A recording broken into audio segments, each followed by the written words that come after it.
poll to gauge everyone's current knowledge of the application process.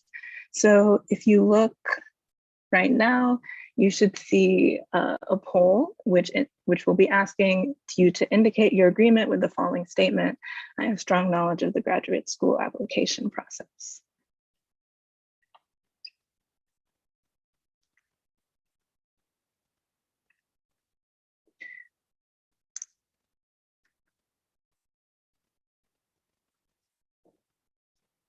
And while people are responding to that, I just want to do a quick acknowledgement to anyone who might be watching this via recording later on, or anyone who's watching this via the live stream right now.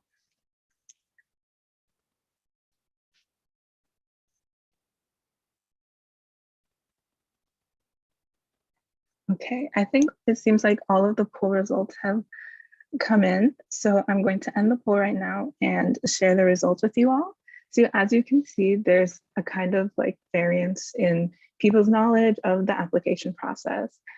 It seems like most people kind of fall into they're not totally sure whether or not they have a lot of information, or they don't think they do, which is perfectly okay, because that's the purpose of this panel, is to address those potential gaps and make the process like much clearer for everyone.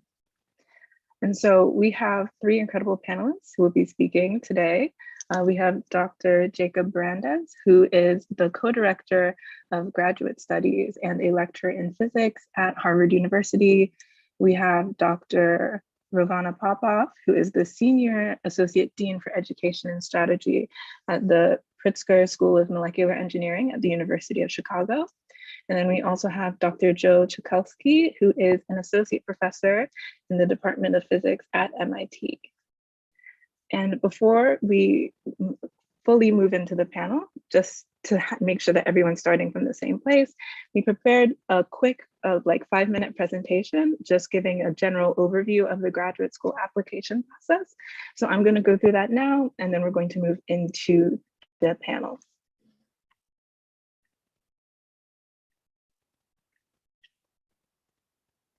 Okay, so please let me know if at any point like you can't see my screen, but this is essentially Applications 101.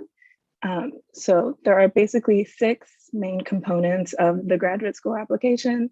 There's kind of like basic information. There's your resume and your CV, letters of recommendation, any potential standardized tests, your statement of purpose, and occasionally a diversity statement. So to give you a brief introduction to all of these components, basic info is essentially just basic information. Most applications, once you log on to them through a program's website, will start with like this fill in the blank style form that asks for your name, education history, GPA, coursework, professors of interest, potentially demographics, and like unofficial transcripts.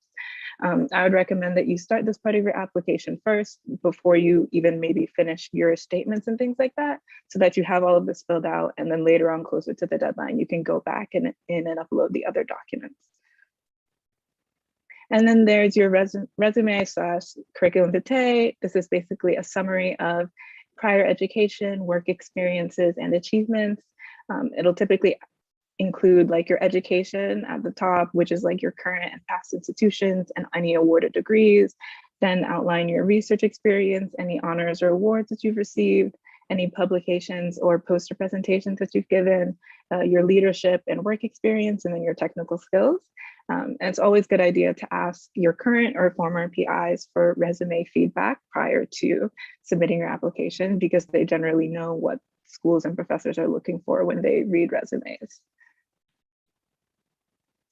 And then you have letters of recommendation. We obviously have a panel later on that will be going into this in more depth, but programs tend to require 3 letters total, ideally from people who you have done research with.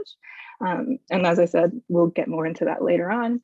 And then some, but not all, grad programs will require standardized tests like the GRE. Some schools have moved away from test requirements / offer exemptions, so make sure to check those requirements for your programs of interest early on. And we also have a list at the end of this slide, and we'll be giving you the slides as a resource that has a link to a list of schools that do not require the GRE. And then we also have a more in-depth presentation on this later on, but just for the basics, a statement of purpose is typically 2 pages max. that indicates what programs want to know, which is why you're interested in PhD training and how your previous research experiences have prepared you for PhD training. It tends to include things like your research trajectory, what brought you to your field, goals for the future, and how the program you're applying to will help you reach those goals. And then some applications will also have a diversity statement. These are typically optional, and they're usually only about like 1 page or a few hundred words. They're looking to address how your unique experiences have shaped your outlook, attitudes, and motivations towards science.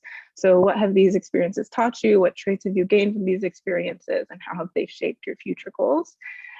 I feel like when it comes to diversity, people tend to think primarily in terms of like race, gender, sexuality, but it doesn't have to be about that. If you don't want it to be, it can be about anything that you think gives you an interesting perspective, which includes traveling, hobbies, any volunteer or outreach work that you're particularly passionate about. And then finally, just some other important notes is that a lot of applications have application fees. So make sure to look on programs' websites to see if schools are offering fee waivers. We have an exhibition that will be occurring later on, and the schools that participate in that exhibition will be offering everyone who is part of the workshop fee waivers for applying to their program. So make sure you check that out. If you're going to any conferences like SACNAS or Abercams, there will typically be booths that you can visit for schools that you're interested in, and you can typically ask for fee waivers there. And then you can always just like check program websites and email potential coordinators of programs if there's any, to see if they have any options for fee waivers. Make sure to keep track of deadlines for application materials for each school. Sometimes schools have different deadlines, sometimes they're all on the same kind of timeline. So it's always important to like keep track of that. And as people mentioned in earlier panels, it can be a good idea to contact professors you're interested in working with ahead of submitting an application. So you can send an intro email with your research interests, with maybe some questions that you have about their work and your CV, and ask if they have time to meet virtually and if they're accepting students for the upcoming year. And just, I feel like I've mentioned it a lot in this brief presentation, but make sure you're checking program pages. If you have any questions, the answers will typically be there. And most programs will also have an email list to contact program coordinators if you have any further application questions. And this is just the list of resources that I mentioned we put together. You'll have access to these slides after this panel, so you can refer to that as needed throughout the rest of your application process. Okay, and so now that the brief presentation is done, we'll be moving into our panel. So, and if you have any questions at all during this panel, you can either pop those questions in the chat or in the Q&A function. And so the first question that I have for our panelists is, in your opinion, what are things that people can do to make themselves stand out during their application process or with their application materials?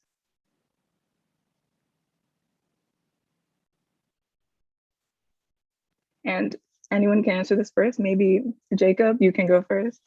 Thank you. That's a great question. The key thing to remember about graduate programs in sciences is that they're primarily about research. So they're quite different from other kinds of academic programs, undergraduate programs, even many master's programs. There is an expectation that incoming students will be able to handle any first year coursework that may be necessary to acquaint students in their subject. But what will make or break a student's time in graduate school is research. Is whether they will find a research group that is a good fit for them, whether they will be successful and productive at research, and whether they'll be able to complete a dissertation. So the best thing that one can do to making a strong graduate application is to write an application with that, with those criteria in mind. To think very hard about what you can do to sell yourself as someone who is going to find research opportunities and be successful at research in a graduate program. And the best way to do this is to show, not tell. That means that in your application and your statement of purpose, and ideally through your recommendation letters, you communicate a message Number one, that you have adequate level of research experience before, and in particular in your statement of purpose, you really want to go into some detail about what you have done in research, prior to your beginning a graduate program. And then with some direction and explanation of what you want to do that makes sense given your background. I think that's probably the best way to make a strong application. I would just add that for the personal statement, it's an opportunity to explain any sort of anomalies or blips in your academic history or story. So if your grades are not as great in your first or second year of college, and then they go up and you've got these really strong grades in STEM or just an overall GPA, offering an explanation for that and not allowing readers to assume what the issue was. And I think sometimes difficulties actually can show and highlight strengths. So I would not be afraid of addressing that head on. An example would be, I once worked with a student who they got a C in a graduate level course that they took as an undergraduate. And the story behind that was that they were really ambitious. They really wanted to take this course. They were first year in college taking a course with senior level undergraduates and first and second year graduate students. And they started the course, and the first exam, they totally bombed. And then they followed up and met with the professor and said, but I'm really interested in this material. How should I be approaching it? What does this mean?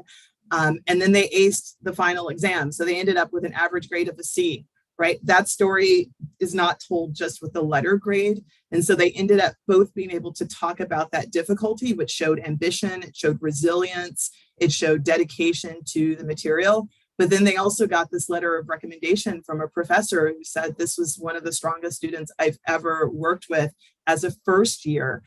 That's a really great story. And if I were just to look at the C on the transcript, I might assume something else. So that would be something that would let a candidate sort of stand out. Those are fantastic answers. I made notes about what I was going to say. It's actually already mostly been spoken, but what I can add to that, other than just echoing those are fantastic, is that what I've seen in my experience advising graduate students is of the many ingredients that go into being successful as a graduate student, being very enthusiastic and excited about research is one of, I think, probably the most common. And so this is maybe not saying something very different than what's been said before, but trying to articulate that in your statement that you're, in this research is really what you want to do, in graduate school. This is what you're excited about. This is what's driving you. That's, I think, a very common through line to people being successful in graduate school. And just the only other small thing that I would add, which is more of a framing of a way how to thinking about making a strong application, is something that actually one of my students said to me, which is that in this essay, one is really trying to provide the arguments to the committee about why I should be accepted into the program.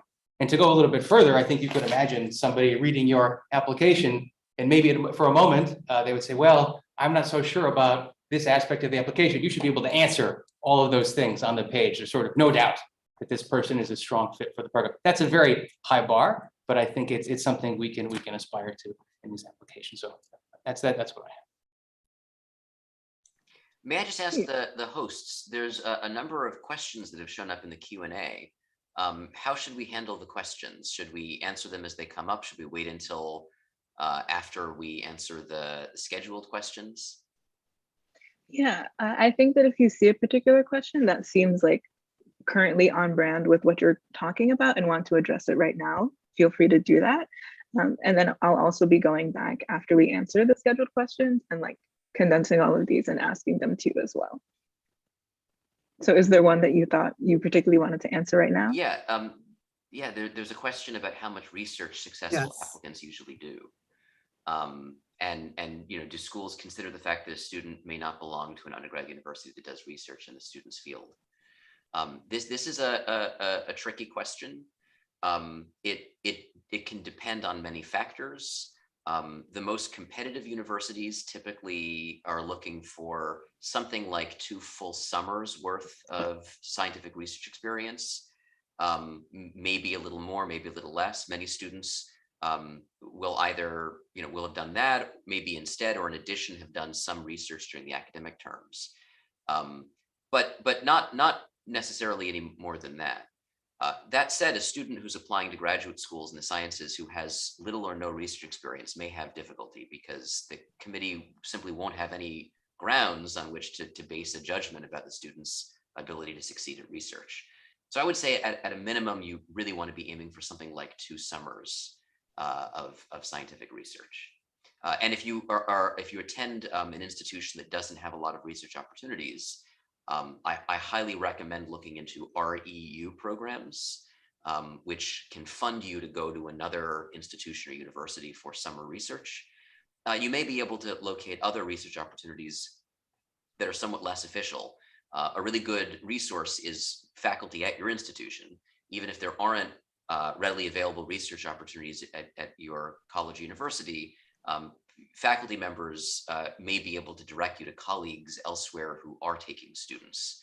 So it may require a little bit of legwork, but I have to tell you, if you go out of your way to find research opportunities that are maybe not available at your institution and you succeed in finding them, that looks fantastic on a graduate application, right? If a graduate school is comparing 2 candidates who have comparable research experience, one of them was at an institution where research was handed to them, and in the other, a student had to go and locate research opportunities, pursued them, and was able to successfully get a hold of them.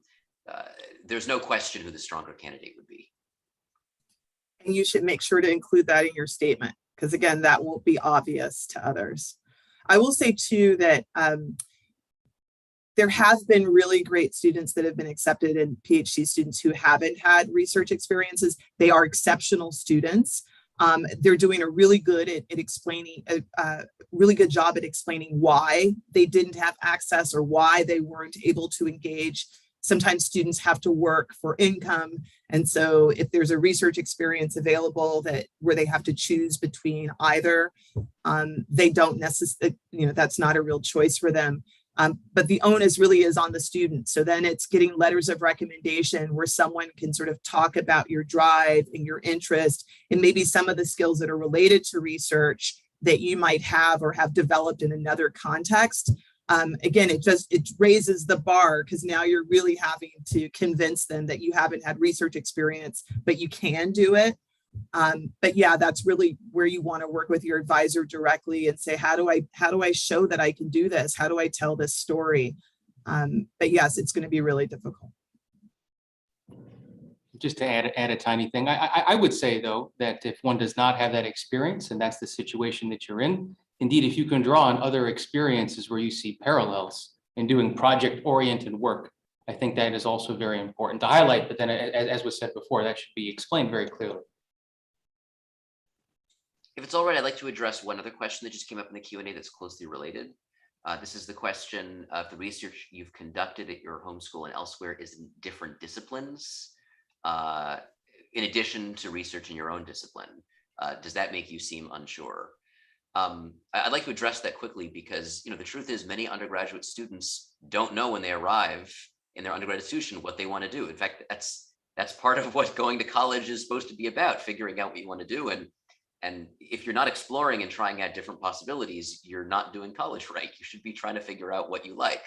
So there's an understanding that your early experiences, academic and research experiences, may be more exploratory and may not be weighted as heavily.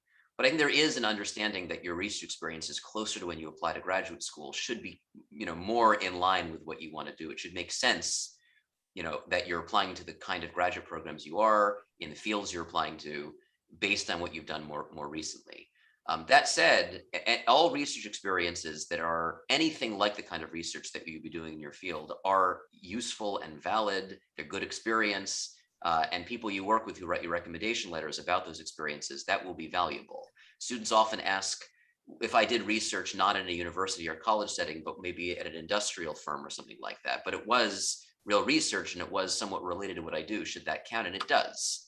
Basically, if you're doing anything that resembles research, that in a field that resembles the field you want to work in, and you are working with someone who has the expertise to evaluate your productivity in that area of research, well, that's a good research experience to mention in your application, to describe in detail, and that would be a good recommendation letter to get. So don't worry if everything you're doing is not in exactly the field you want to work in. But like I said, it could be helpful if there is a clear direction in the topics that you're studying toward the area that you want to go to graduate school in. There's another question that's sort of, it's related, but it's the opposite, is mentioning a background that's not related to the graduate degree, more for the statement of purpose or for a diversity statement. So I'm not sure what the background is that the student's asking about, but I'll say one of the strongest applications that I've seen has been from a student who was a double major in philosophy and physics, applying to physics programs. And the student spoke very eloquently about philosophy and the nature of science and how much is unknown within physics and how philosophy sort of informs his approach to the field and to science and to this sort of the awesomeness of discovery and how much more there is to do in the field. And it really resonated with the committee that this student was sort of thinking holistically about science and bringing in these other perspectives, that it wasn't just sort of this narrow-minded sort of STEM perspective, but the students was thinking holistically. And so that was totally relevant to the application and actually made it stand out. Yeah, thumbs up. Those are great. Okay, great.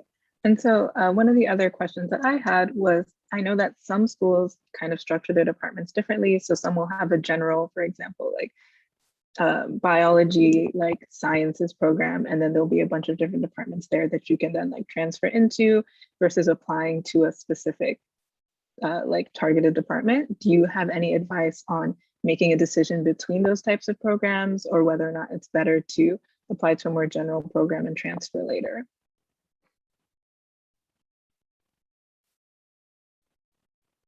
Anyone can start. Maybe Joe, you can start this time. Yeah, I'm sorry. I can only really speak to MIT, where we have the physics department program. And in our case, what's true also is that it's even can be more targeted to the divisions within the physics department. So I suppose what I can speak to in that regard, although maybe it sounds like giving folks a lot of homework, is it's good to know how these different departments are handling this. And I think it's true that, in general, one can speak about their interest in a common sort of overall graduate school application. But I think probably the thing that will speak to most admissions committees eventually is the more targeted information.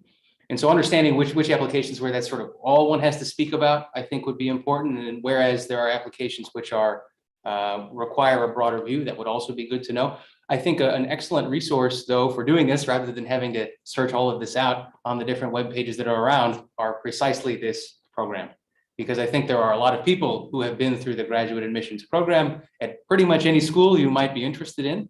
And so rather than doing all this legwork yourself and reinventing the wheel, I would strongly encourage people really to reach out and talk to people in this program to understand that.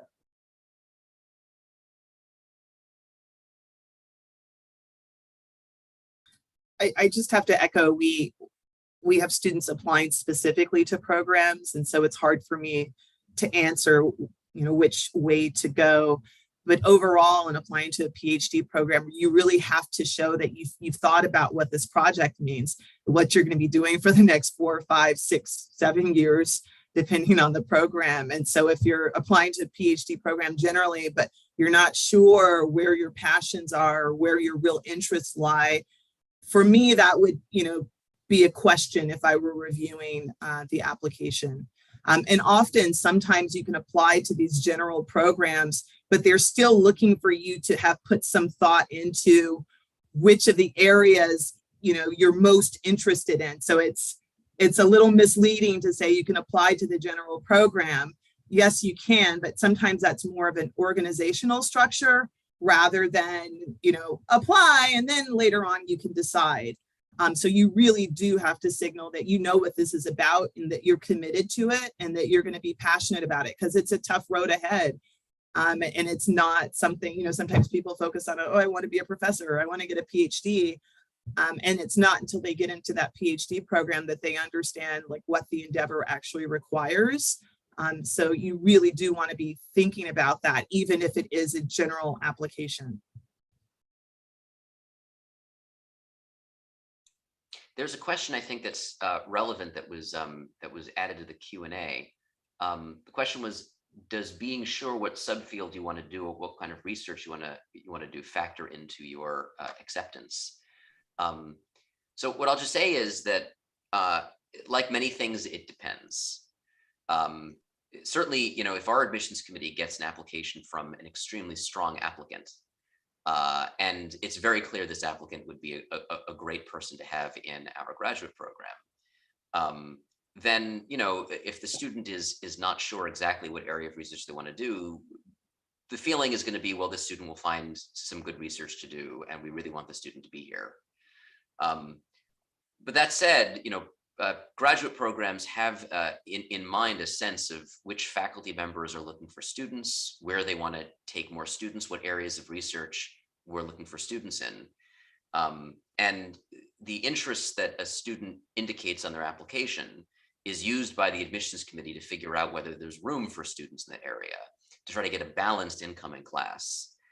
It can be very difficult on the outside to know for a given department where they're trying to take the most students. It's like playing the commodities markets. You don't know in advance where there's going to be demand for students in what area. So my answer is to this question, you just have to be honest. You have to describe what your interests are. If you have fairly strong interests in one or two fields, you have to be honest about it. It's got to make sense based on the experiences that you've had. And if you're honestly just not sure, then you have to be honest about that too.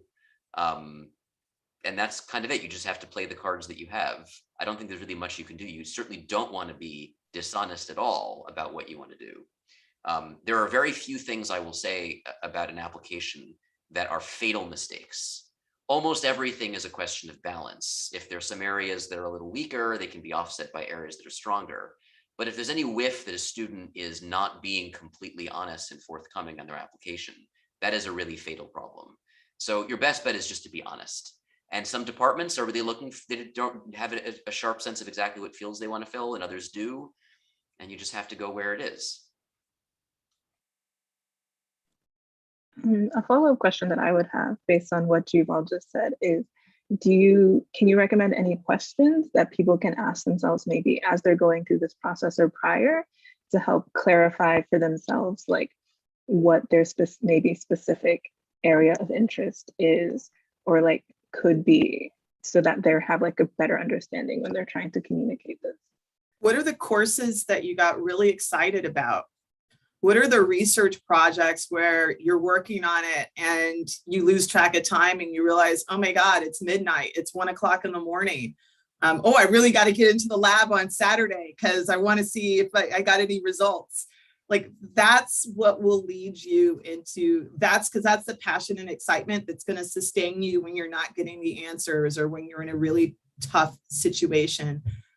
That's the fundamental question, is what's exciting to me, what's really interests me, what do I keep coming back to in terms of the kinds of questions and projects that tend to grab my attention.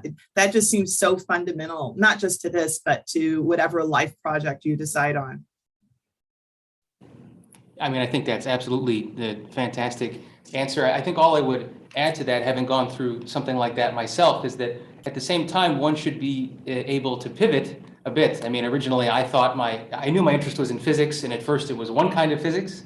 And then what I realized was, okay, I was really interested in quantum mechanics, as it were. And originally I was thinking about studying that at the level of looking at neutron stars or something like that, where quantum mechanics happens at a whole giant level. And then I realized I could also study that on the tabletop. And it sort of helped me pivot a little bit. Oh, I want to study in this way because that's the same kind of physics that I'm interested in. But say the mode of operation where I can do physics with my hands was, in that case, what was appealing to me. So I think it is absolutely most important, the first thing, to understand what is driving you the most, but then be ready to nevertheless be able to make a move or make a pivot. And maybe that's even something that's described in one's essay, that, I know that this is what excites me, but I still have an open mind about this or this. And as long as Jacob said, if you're honest and open about that, that's something that I think is very welcomed.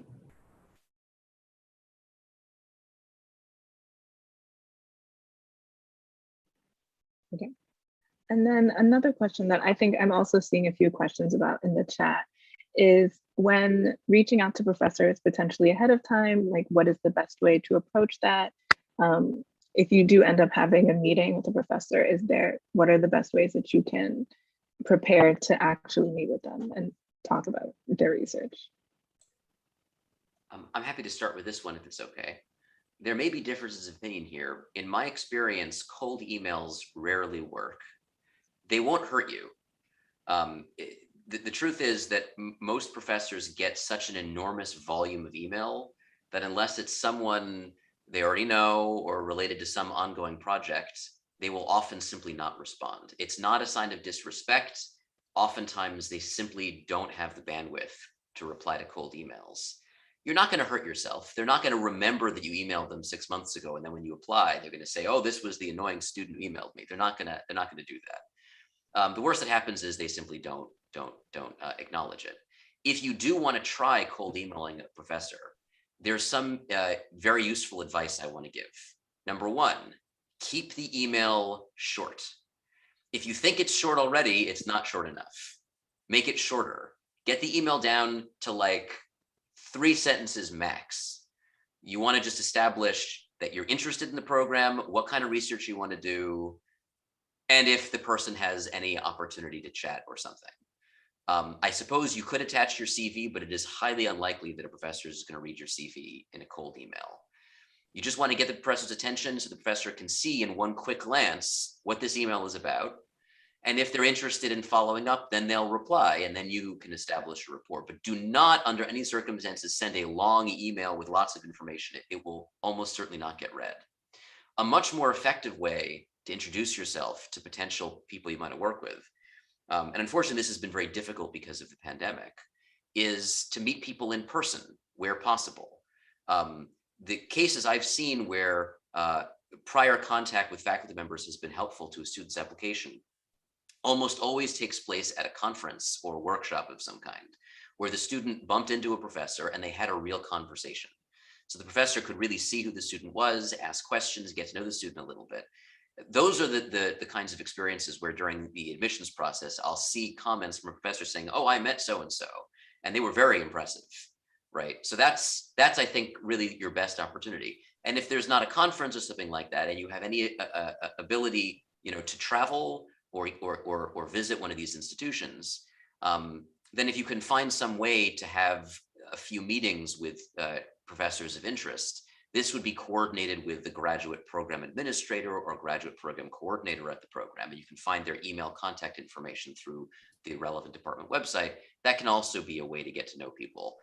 That said, the vast majority of students who apply, as far as I can tell, have not had any prior contact with the committee members, and that includes the vast majority of students who are admitted certainly into our PhD program. So I will say, for students who don't have the resources to travel or weren't supported to attend conferences, the program coordinator, sometimes the dean of admissions, and others become really good conduits for getting meetings and conversations in place with key faculty. And so I would not hesitate to go on the website, see who the admissions coordinator is or the program coordinator is, and then say, I'd really like to speak with Professor Barandas. I've sent him an email. He doesn't know who I am, but I'm wondering, is there another path to getting his attention or finding time to talk with him? And it may be like, good luck, he's just really inaccessible. Or it may be, actually, I know that he has office hours at this time, and, I am happy to send an email with you copied so that your email, rises in the queue. A lot of program coordinators are very happy to do that. And I think a lot of program coordinators also acknowledge that students of color, women, have a more difficult time connecting with faculty. And so they're willing to facilitate that. So that's something I would definitely urge. I think it's true that the great majority of students don't have prior contact with faculty when they're applying. But I think there are certain students where that would benefit you more, right? And so in terms of really getting someone to look more closely at your application, if you don't come from a school that they know, right? So it's sort of, we take shortcuts. Oh, I know Harvard, I know University of Chicago, and you can just sort of make assumptions from that. If you come to a school that's not as well known, then there's greater pressure on you to show that you know what this endeavor is, that you're a strong student. And those conversations really, really help. If you have letters of recommendation from faculty or others that are not part of the sort of broader network, depending on the schools that you apply to, you having that conversation positions that faculty member to speak up on your behalf and say, yes, I actually spoke with that student. She's really passionate, really savvy, really interesting, has a strong background in this area. And then they become the voice for you in those deliberations where the letters of recommendation perhaps are not, because they're not as strong as they could be, or they're not sort of recognized names, or they're not coming from recognized schools. I think those are sort of biases that all admissions committees have. They don't always acknowledge it, but I think it's important for people to be aware of it and try to overcome that to the degree that they can. And having conversations with faculty actually really, really helps that if you can do it. So if I can just add another side of that, which is to say, when you get that chance to meet with the faculty member, don't be intimidated if you can. I'm sure, I would be scared in that situation going in and there's this faculty member I have to talk to. They're scientists just like you. And it's also probably not a mystery what you're going to talk about. They're probably going to ask you, what have you been up to? And then they're probably going to ask you, do you have any questions? And there might be other questions in there. They're probably not, and please don't hold me to it, they're probably not going to give you a physics or a math quiz on this call, right? It's about what did you do? What are you passionate about? They want to hear what you're really interested in. And that last part where they ask, do you have any questions? I know that sometimes that's hard, but it's great if you have some things to ask them. And it can be specific. It can be about the school. It can be broader. It can be about why are you interested in science? What got you into science? You should think carefully about how you want to express that, but being ready for those two questions when you get that discussion, or later if it's an interview, I think are really, really good preparation. Great, thank you all so much for those excellent responses. There's a lot of conversation happening in the Q&A and chat about the role that GRE scores and transcripts play in the evaluation of applications. I think this is maybe of particular concern to people who come from more diverse or varying backgrounds. So if you could all address that, maybe Ravana could start for this one.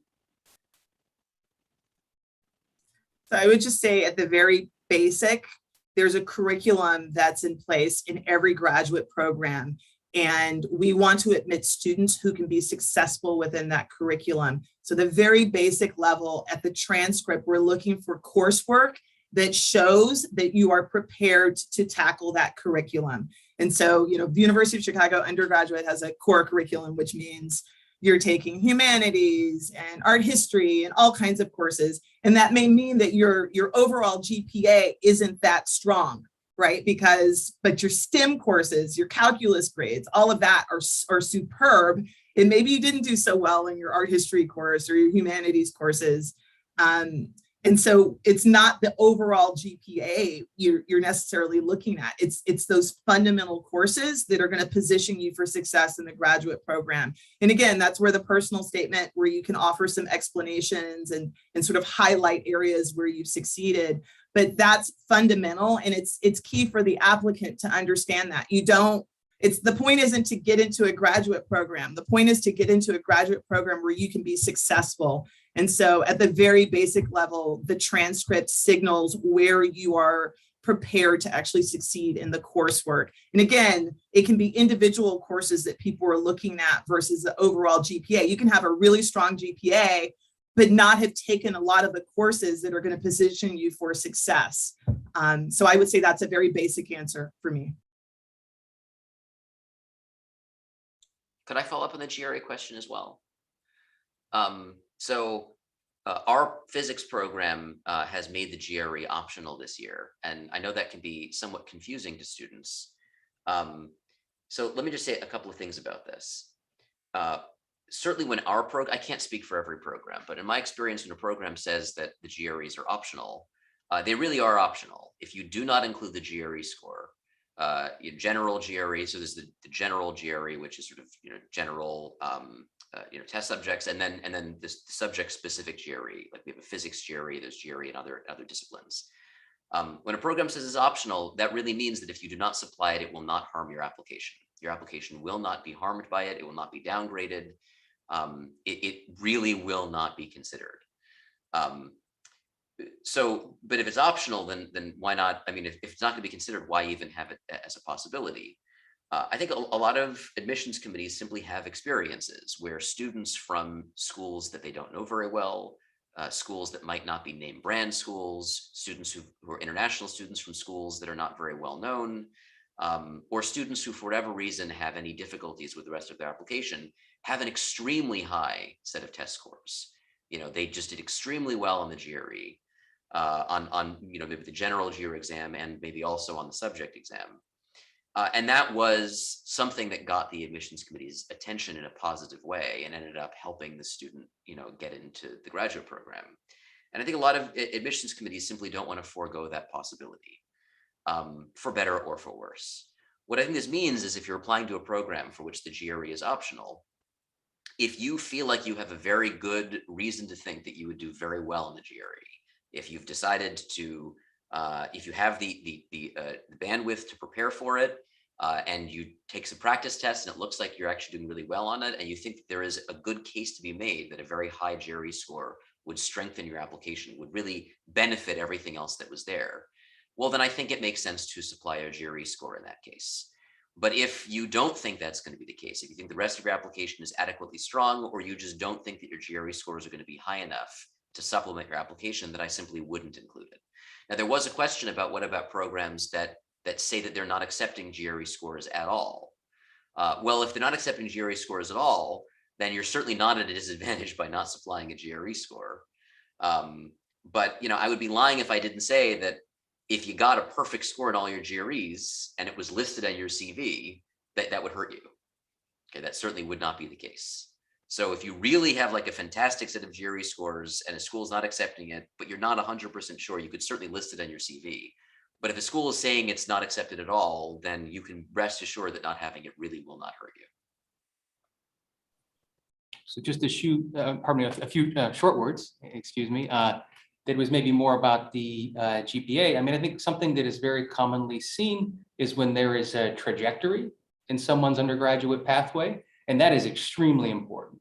And I think that folds into everything we've been talking about enthusiasm for science and those things. Often it takes a while until you really get your hands on the science as an undergraduate, and we often see that that's what accelerates someone's pathway. And I think that's an important thing to stress. And I would always also just, reiterate another point that was made is that, graduate school, we're looking for research students. And I think the coursework is an important part, but really the focus is on the research. And so I think, in as much as one can speak to, yes, I'm able to complete the coursework, I'm interested in doing that, but if the focus, that I would be looking at is more on the research, excitement, enthusiasm, and experience. And this isn't, fair, but just to give a small parenthetical to the last thing I mentioned, I said it's not a mystery what's going to happen when you talk to the faculty. Maybe it is a mystery, but that mystery can be unveiled, again, by taking advantage of the resources of this group that you have. Or anyways, email me if you want to know what you're going to talk about. I didn't want to make it sound like it should be obvious. That's all I wanted to say.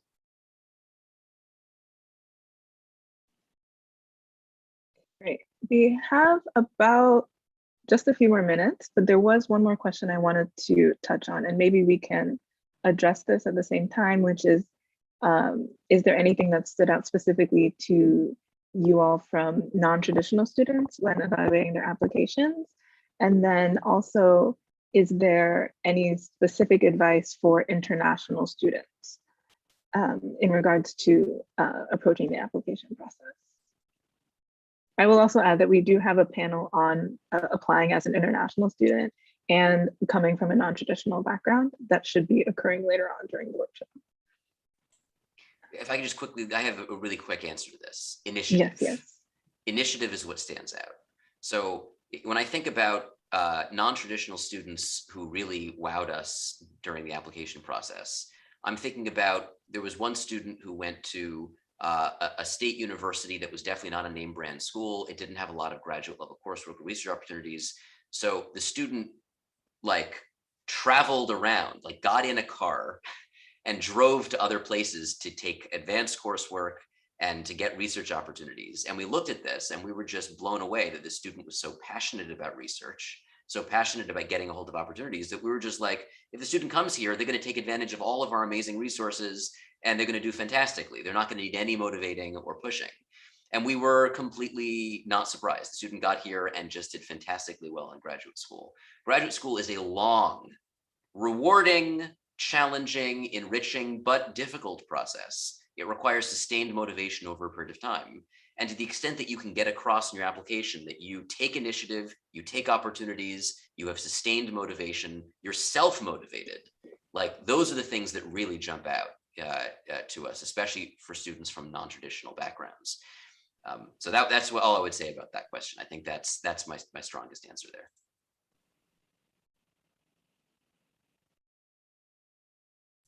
I think that's right.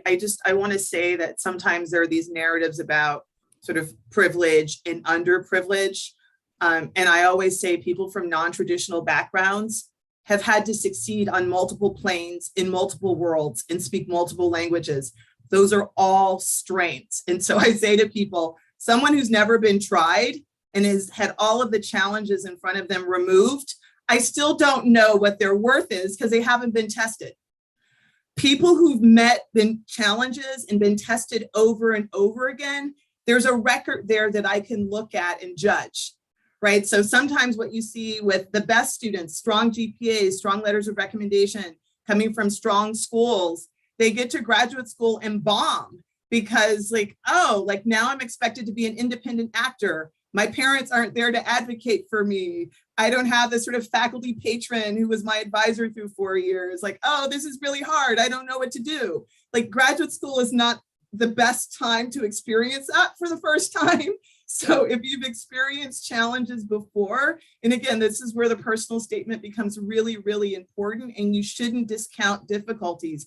Difficulties show what you're able to overcome, right? Like that becomes super, super important. I think sometimes, you know, as a woman of color, you know, you go through and you think like, okay, I don't want to be perceived as different. I don't want to be like this to signal somehow that I'm not prepared.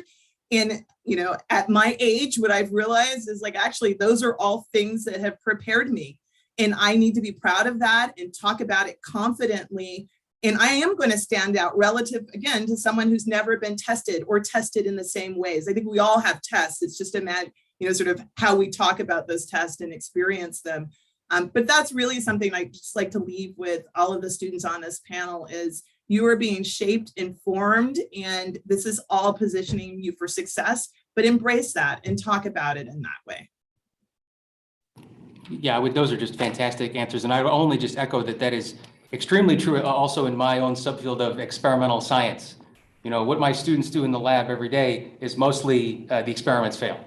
90% of the time, something like that. And that's not something that really commonly people experience as an undergraduate, even if they do have some research experience. Maybe that's not always true, but usually it's a little more guided. And so I absolutely agree with what was just said, is that those people who are ready to face those challenges and overcome them, you really sort of take those things in stride. And, you know, maybe not to overanalyze it, but even connecting those dots that, you know, I've been able to overcome these challenges when I face these things in the laboratory, it's also able to overcome them. I think it's really a fantastic part of character that would make someone successful as a graduate student. Okay, great. This is basically, we're coming to the end of our panel. So I just wanted to say thank you once again to all of our panelists for your amazing responses to all of these questions. There are a few more in the Q&A, but looking through them, I think that, like I said, our other programming will be covering these questions and you'll have a chance to ask them maybe again or get them answered later on. I did want to ask, just like right before we close out, if there was anything else any of the panelists wanted to say that maybe we didn't get to touch on. I know there were questions in the Q&A and that navigating graduate school is really difficult. And so I will just say that I don't know how many people are on this call, 61. I don't imagine all 61 of you are going to contact me. But if there are questions, particularly as they relate to applying to the University of Chicago or programs like that, or just sort of generally navigating the application process, I am more than willing, if you give me some time. It may take me a week or more to respond to your email, but I am more than willing to answer some of those questions to the degree that I can. So I would just say good luck to all of you, and I wish you success. The one thing I'll just say is apply. Please, please, please apply. I talk to students in all kinds of recruiting venues and at workshops, and they nod their heads, but then when it's time to apply, they just think, I'm just not good enough. This isn't worth it. You're not in a position to evaluate whether you are good enough to get into graduate school. That's why we have admissions committees. But an admissions committee cannot admit you if you don't apply. There are fee waivers available, so money is not an issue. The process of applying itself will teach you a lot about yourself and about your interests and your career objectives. It is a learning process that is worth doing in any circumstance, even if you don't get in. Please, please, please apply. Please. So again, it's been a pleasure to follow such fantastic answers throughout this. So I would only echo those things. I'd be more than welcome to discuss with people. I would really encourage everyone to apply. And we've talked a lot about grit and determination and those kind of things, enthusiasm for science as being an important ingredient to be successful. If I were to ask, how would I identify somebody who has enthusiasm and determination for science? It might be somebody who got up early Saturday morning to talk about it with a bunch of other folks, who is everybody on this call. So I'd be excited to see anybody who wants to talk. So thank you very much. Great. Thanks again to everyone for participating in this panel. We're about to pop into a 10-minute break before our next workshop event. And so make sure to go get water, get food, do whatever you need to do. Thanks again for attending. And I think Jackson has something she wants to say very quickly before we all leave. Thank you again to all of our panelists, our webinar viewers, our active participant viewers. We are happy to have you all. Yes, we are going to pop into a 40-minute break. We will be resuming at 1:45 p.m. Eastern, so knock 3 hours off of that, or however many hours it takes for your time zone. And in the discussion of fee waivers that is continuing in the chat, make sure it's a 30-minute break. I'm being yelled at. It's a 30-minute break, but make sure you check your schedule and be in the next session. And on the topic of fee waivers, make sure you join us for the exhibition this afternoon so you can talk some more about the things that these universities and our exhibitors are offering for you all being here today. So thank you so much again to everyone. It is a pleasure having you, and we're going to sign off this meeting, and we will see you shortly.